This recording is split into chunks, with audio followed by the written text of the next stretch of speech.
안녕하십니까? 미국 LA 산책 알렉스입니다. 바이든이 대통령으로 선포되면 영상을 만들려고 준비만 하고 기다리고 있었습니다. 오늘은 1월 7일 미국의 대통령은 바이든이라고 선포되었습니다. 이제는 마무리되었습니다. 오늘은 지난 일을 정리하면서 영상을 만들려고 합니다. 끝까지 봐주시기 바랍니다. 트럼프 지지자들은 자기들만이 믿고 싶은 것만을 믿으려고 하는 의식이 강한 것 같습니다. 트럼프 지지자의 많은 분들이 저를 강력하게 비난하는데요. 충분히 그럴 수 있습니다. 나에게 좌편향된 주류 언론에 쇠뇌돼서 부정선거 증거가 넘치고 넘치는데도 부정선거가 아니라고 주장을 한다고 강력하게 비난을 하십니다. 저도 여러분들이 좋아하시는 뉴스맥스, 에포크, 원 아메리카 뉴스, 그 다음에 팍스 TV 이러한 곳의 내용들을 살펴본 후에 주류 언론의 보도 내용과 비교를 해서 영상을 만들어 왔습니다. 소위 트럼프 지지 가짜 우파 영상 제작자들도 주류 언론의 보도를 전부 확인합니다. 하지만 그들은 이름 없는 삼류 언론 매체의 자극적인 주제와 내용으로 영상을 만드는 것이죠. 그리고 거기에 더 자극적인 살을 붙여서 자기만의 스토리를 완성합니다. 이런 예를 하나 들어드리면 자극적인 타이틀이나 일반적이지 않은 내용을 취급하는 한국의 이름 없는 주간지나 똑같다고 생각하시면 될 겁니다. 또한 트럼프 지지자들은 반대편의 의견을 아예 들을 생각을 안 하세요. 이것이 말이죠. 과연 민주주의에 살고 있다는 사람들의 의식일까요? 이거는 공산주의 국가에서나 있는 것 아닙니까? 상대편 의견이 필요가 없죠. 공산당 독재니까. 김정은이 누구 말을 듣나요? 자기 혼자 다 하면 되는 거지. 남의 말을 안 듣는 것은 민주주의가 아닙니다. 공산주의죠. 그리고 우리가 사회생활을 하는 데 있어서 상대방, 즉 당사자끼리 합의가 이루어지지 않을 때는 최종적으로 찾는 곳이 법원입니다. 트럼프는 그동안 총 61차례의 부정선거 의혹 소송을 제기했습니다. 그러나 참관인 거리를 6피트로 유지하라는 판결 외에는 승소한 것이 한 건도 없습니다. 즉 60건은 기각당한 거죠. 법원이 부정선거 증거를 받아들이지 않는다고 하는데요. 법원에서 각하를 하면은 증거 서류를 보정하라는 명령과 똑같은 거거든요. 그러면 소송을 한 사람은 법원의 명령에 따라서 보정을 해야 돼. 서류를 보정을 해야 되는데 그런 것을 트럼프 변호인단이 못하니까 기각이 돼버리는 겁니다. 트럼프의 변호를 맡은 변호사 중에서 최초의 트럼프의 변호를 맡았던 법률 그룹은 그만두고 나가버렸어요. 그 다음에 돌아서 설친 사람들이 루디 줄리아니하고 시드니 파웰입니다. 이 사람들이 수많은 증거가 있다. 270페이지가 넘는 증거가 쌓여 있다면서 SNS에 소문을 퍼쳤습니다. 트럼프가 우편투표는 부정선거라고 주장을 한 뒤에 투표용지에 워터마크가 삽입되었다. 그 다음에 나온 것이 독일에서 압수했다는 도미니언인데 이거는 아직도 울고먹고 있는 중이죠. 그런데 황당한 것은 압수 과정에서 CIA와 미국 특수부대가 독일에서 전투를 벌였고 그 과정에서 CIA 요원 몇 명이 죽었다 하는 황당한 주장이었죠. 그리고 트럼프는 곧 큰일이 벌어질 것이라며 계속 충동질을 해왔습니다. 또 계엄령이 선포될 것이다. 그 다음에는 특임검사가 임명될 것이다. 계속해서 말이죠. 마이크 펜스 부통령이 투표 결과 발표를 거부하고 심의에 들어갈 것이다 등등등. 펜스 부통령은 법에 의하여 투표 결과, 즉 선거인단의 투표 결과 발표를 거부하거나 투표 결과를 거부할 권한이 전혀 없어요. 그게 미국 헌법에 명시되어 있는 선거법 중에 하나입니다. 이러한 내용들은 차지하고 지금까지 말씀드렸던 한 대여섯 가지 일련의 일들이 한 가지라도 입증되거나 실현된 게 있습니까? 지금 오늘도 1월 6일 날 어마어마한 증거가 제출될 거라고 얘기를 했잖아요. 트럼프가 그렇게 얘기했지 않습니까? 그렇게 해서 선동원에서 사람들을 워싱턴 DC로 모이게 했지 않습니까? 증거 나왔나요? 안 나왔잖아요. 제출했어요? 하나도 제출 안 했잖아요. 그리고 아무리 트럼프를 좋아하고 지지한다고 해도 최소한 이 정도는 아닐 줄 알았어. 트럼프 지지 유튜브 영상들이 심지어 조지아와 펜실베니아 주지사와 국무장관의 집에 중공 인민해방군이 상주하고 있을 가능성을 배제할 수 없다. 그들이 주지사와 국무장관의 가족을 인질로 잡고 있다는 정말로 기상천외한 가짜 뉴스까지 만들어서 살포를 하고 있어요. 그런데요, 이런 내용에조차 동조하는 댓글들이 수백 개씩 달린다는 것에 정말 기가 막히고 놀라지 않을 수가 없었어. 어떻게 그런 일이 벌어질 수가 있나? 왜 그 정도로 끝나세요?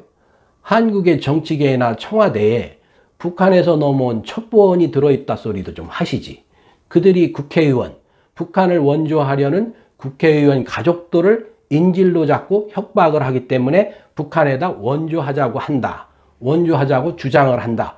이런 영상도 좀 만들어 보시죠. 얼마 전에 FBI에서 미국 부정선거 가짜뉴스 유튜브 영상을 조사한다고 발표한 적이 있습니다. 제가 걱정한다고 해결될 것은 하나도 없는데, 바이든이 대통령 임기를 시작하면 한미 정상을 조속하게 실현할 겁니다. 그때 미국 국가안보와 관련한 사법기관들 수장들도 함께 참석을 합니다. 그들은 말이에요, 미국의 2020 대선을 부정선거라고 가짜뉴스 영상을 만들어낸 유튜버들에 대한 사법적인 조치를 요구할 수도 있습니다. 그렇지 않으면 계속 혼란한 상태를 만들 테니까. 언론의 자유는 지켜줄 가치가 있을 때 지켜져지는 겁니다. 미국에서도 과거 한국의 주간지 썬데이 수준으로 심각할 정도로 부정선거라고 선동질했던 몇몇 타블로 정도 수준의 매체들이 심각하게 타격을 입을 것으로 예측하고 있습니다. 이미 사법기관에서 그런 내용을 흘려냈습니다. 앞으로 그들은 상당히 타격을 입을 것이고 경우에 따라서는 사라질 수도 있습니다. 이런 상황이 계속되면서 트럼프는 결국 사람까지 죽였습니다. 1월 6일 부정선거라고 선동하여 1월 6일 트럼프의 지지자들을 워싱턴 DC로 모이게 하였고, 그들은 광란을 일으켰습니다. 결국 의회에 난입을 해버렸어요. 의회에 난입하면서 총기 사건이 발생하고 그 사건으로 4명이나 죽어버렸어. 이거는 트럼프가 막을 수 있는 것을 못 막았기 때문에 트럼프가 죽인 거나 똑같은 겁니다. 앞으로 두고 보세요. 트럼프는 미국 헌법에 의하여 국가혼란 선동죄 또는 정도에 따라서는 국가전복 기도로 미국 사법기관의 강력한 조사와 처벌을 받게 될 겁니다. 이미 일부 국회의원들이 그런 말을 내뱉고 있고, 사법기관 수장들도 은근하게 그런 말을 비추고 있습니다. 미국의 각계에서도 트럼프는 용납될 수 없다라는 분위기가 계속 나타나고 있어요. 미국 각계 사회의 분위기가 이런데 미국 사법기관이 가만히 있겠습니까? 미국 연방정부 사법기관은 물론이고 주정부 사법기관도 절대로 그대로 넘어가지 않을 것입니다. 주에서 일어난 일은 주법에 의해서 관할이 되는 거거든요. 정말로 트럼프가 러시아로 망명할지도 모릅니다. 이번 일로 인해서 미국의 세계적 위상은 완전히 땅바닥으로 떨어져 버렸습니다. 민주당과 바이든 대통령이 미국의 세계적 위상을 회복하는데 상당히 많은 시간과 상당한 고통이 따를 것입니다. 하지만 2년간 민주당과 바이든이 정치를 잘하면 중간선거에서 연방 상원 하원 의석을 좀 더 다수 확보할 수 있을 뿐만 아니라 현재 지방의회는 사실상 민주당이 패배한 상태거든요. 그러나 2024년에는 완전히 분위기가 다를 겁니다. 2024년에 대선에서 민주당이 또다시 승리를 하게 되면 그 이후로 10년 이상 민주당이 장기 집권에 들어갈 수 있을 겁니다. 그리고 안타깝지만 트럼프는 1월 20일부터 각종 사법적인 조사를 받아야 합니다. 가장 큰 것이 탈세와 관련한 것인데요. 미국 세무국 IRS로부터 환급받은 세금 약 1억 달러를 토해내야 될 겁니다. 뿐만 아니라 불법적인 금융거래에 대한 조사가 기다리고 있어요. 그것뿐입니까? 부적절한 여성관계 소송도 기다리고 있습니다. 이미 뉴욕의 남부지방법원에서는 1월 20일 날짜로 소환장이 발급된 상태입니다. 뿐만 아니라 트럼프 기업의 채무가 약 4억 달러에 달합니다. 그 사람 재산이 총 21억 달러 정도 된다고 했거든요. 4억 달러야 어떻게 보면 트럼프한테 껌값이죠. 하지만 엄청난 기업체를 매물로 내놔야 될 텐데 과연 그것을 어떤 식으로 해결해 나갈지 매우 궁금합니다. 한 가지만 더 말씀드리겠습니다. 한국에서는 더 급여를 올려달라고 매년 봄하고 가을에 시위가 벌어집니다. 노동조합에서는 그것을 가지고 춘투, 추투 이렇게 얘기를 하더군요. 그런데 말입니다. 최저급여 인상을 반대하고 부자들에게는 각종 세제 혜택을 주어서 미국 사람들에게 50년 만에 최대의 빈부격차를 만들어 놓은 미국의 트럼프를 지지하는 건 뭔 기괴한 현상인지 정말 이해가 안 가요. 한국에서 월급을 더 올려달라는 건 뭐예요? 기업이 부자니까 돈을 더 달라는 거 아니에요? 근데 트럼프는 최저임금을 못 올리겠대. 하지만 부자들에게는 세제 혜택을 더 주겠다는 거야. 그래서 부자 감세 제도를 2017년부터 이미 시행해 왔어요. 아시겠습니까? 그래서 미국이 호황이었지만 50년 만에 최대의 빈부격차가 벌어졌다는 겁니다. 즉, 빚 좋은 개살구였다는 겁니다. 조금 진정을 하면서 누구를 지지하고 누구를 믿고 따르느냐는 각자 개인의 자유입니다.